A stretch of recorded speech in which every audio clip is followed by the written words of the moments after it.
శ్రీ గురుభ్యో నమః. శ్రీ మహాగణపతే నమః. వారఫలాల కార్యక్రమానికి స్వాగతం. జనవరి 5 నుండి 11వ తారీఖు వరకు చంద్రమను అనుసరించి గోచార రీత్యా ఈ వారం ఎలా ఉండబోతుందని చూద్దాం. ముందుగా గ్రహస్థితి మనం గమనించినట్లయితే గురుగ్రహ సంచారం అనేది వృషభంలో జరుగుతుంది. కర్కాటకంలో కుజుడు నీచత్వం పొంది కుజ స్తంభన అనేది ఈ వారం కూడా కొనసాగుతుంది. రాహు వచ్చేటప్పటికి మీనంలో కొనసాగుతున్నాడు, కేతు వచ్చేటప్పటికి కన్యలో కొనసాగుతున్నాడు. శని మనం గమనించినట్లయితే శని యొక్క స్థితి వచ్చేటప్పటికి కుంభరాశిలో కొనసాగుతున్నాడు శతభిష నక్షత్రంలో. అదేవిధంగా మిగతా గ్రహస్థితి మనం గమనించినట్లయితే బుధుడు రవి కలిసి ధనస్సులో కొనసాగుతున్నారు. మరియు అదేవిధంగా శుక్రుడు శనితో కలవడం జరిగింది. శనితోనే కలిసి ఈ యొక్క వారం కూడా ఉండబోతున్నాడు. ఇటువంటి గ్రహస్థితి రాబోతున్నటువంటి వారం రోజుల పాటు ఎలా ఉండబోతుంది అనేది చూద్దాం. ద్వాదశ రాశుల వారి మీద ఎటువంటి ప్రభావం చూపిస్తుందని చూద్దాం. వాటన్నిటికన్నా ముందు 5వ తారీఖున మనకు స్కంద షష్ఠి రాబోతుంది. స్కంద షష్ఠి రోజు స్కందుడు అంటే షణ్ముఖుడైనటువంటి స్కందుడు ఎవరైతే ఉన్నారో ఇక కుజగ్రహానికి మూలకంగా ఉంటాడు. మరియు అదేవిధంగా ఎవరి జీవితంలో అయితే కుజుడు సరిగా లేడో వారు స్కంద షష్ఠిని అంటే ఉన్నటువంటి గ్రహాల్లో కొన్ని గ్రహాలకి కుజుడు సరైనటువంటి స్థితిలో లేడు. అంటే వైవాహిక జీవితంలో అనుకూలత కోసం కానీ వ్యాపారంలో స్థిరత్వానికి కోసం కానీ ఈ యొక్క స్కంద షష్ఠిని పరిపూర్ణంగా జరుపుకోవటం, ఉపవాస దీక్ష చేయటం అనేది మంచి అనుకూలమైనటువంటి ఫలితాలు కూడా వస్తుందన్నమాట. మకర రాశి వారికి ఈ వారం ఎలా ఉంటుందని చూద్దాం. మకర రాశి వారికి ఈ వారం కొంచెం మిశ్రమమైనటువంటి ఫలితాలు గోచరిస్తూ ఉన్నాయి. ఫైనాన్షియల్గా డబ్బు సమయానికి రావటం జరుగుతూ ఉంటుంది. ఇరుగు పొరుగు సఖ్యత విషయంలో కొంచెం సానుకూలమైనటువంటి ఫలితాలు కూడా ఉండటం జరుగుతుంది. వారాంతంలో ఈ రాశి వారికి కుటుంబంతో గడపటం, కుటుంబంతోనే సత్సంబంధాలు మెరుగుపరుచుకోవడానికి మీరు చేస్తున్నటువంటి ప్రయత్నాలు సానుకూలపడటం అనేది జరుగుతుంది. రొటేషన్ అనేది సానుకూలంగా ఉంటుంది. ఫైనాన్షియల్గా రొటేషన్ అనేది సమయానికి డబ్బు అందటం, కుటుంబంలో ఒకరికి ఉద్యోగం రావటం అనేది చాలా రోజుల తర్వాత కొంచెం తృప్తిని కలిగించేటువంటి వారంగా ఈ వారం ఉంటుంది. కానీ డబ్బు ఖర్చు విషయంలో ఈ వారం కొంచెం ఎక్కువగానే డబ్బు ఖర్చు అవ్వటం, దుబారా ఖర్చు అనేది కొంచెం తగ్గించుకోవాల్సినటువంటి ముఖ్యమైనటువంటి సూచన. సమయానికి రావాల్సినటువంటి డబ్బు రొటేషన్ పరంగా ముందు చేరటం వ్యాపార పరంగా పురోగతిని సూచిస్తూ ఉంటుంది.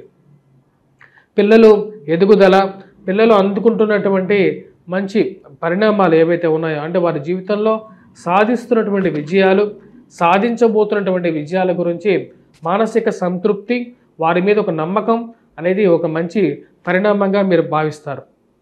మరియు వ్యాపార పరంగా కొత్త వ్యాపారాలు ఆరంభించాలి అని చెప్పి భావించడం, దానికి తగిన విధంగానే జీవితాన్ని ముందుకు తీసుకెళ్లాలని చెప్పి నిర్ణయిస్తారు.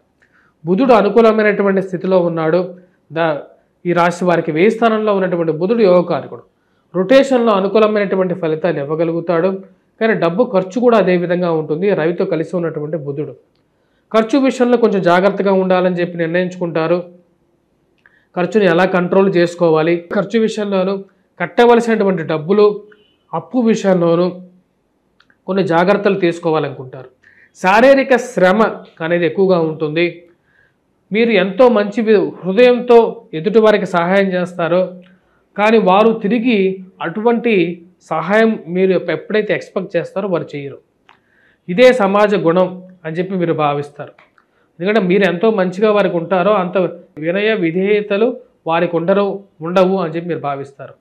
అంటే ఈ సమాజ గుణం అలాగే ఉంది, మనం కూడా అలాగే విధంగా ఉండాలి, కానీ మన యొక్క స్వగుణం అది కాదు అని చెప్పి మీరు అనుకుంటారు. ఈ రాశి వారికి శారీరక శ్రమ, మానసిక శ్రమ ఉంటుంది. ఆ శారీరక శ్రమ, మానసిక శ్రమ నుంచి బయటికి రావడానికి ఈ యొక్క రాబోతున్నటువంటి 5వ తారీఖున స్కంద షష్ఠి అనేటువంటి ఒక మంచి పర్వదినం.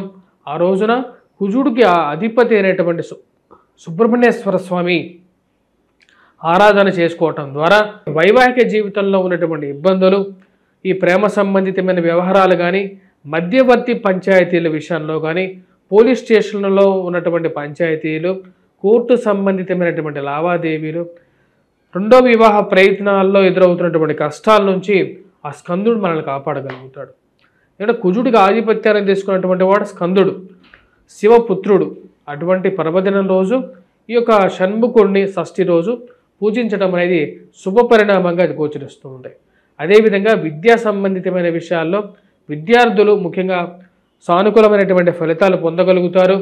ధైర్యంతో మీరు చేసేటువంటి ఈ పోటీ పరీక్షలు ఏవైతే ఉన్నాయో ఆ పోటీ పరీక్షల్లో విజయానికి కావలసినటువంటి సన్నద్ధన చేయగలుగుతారు.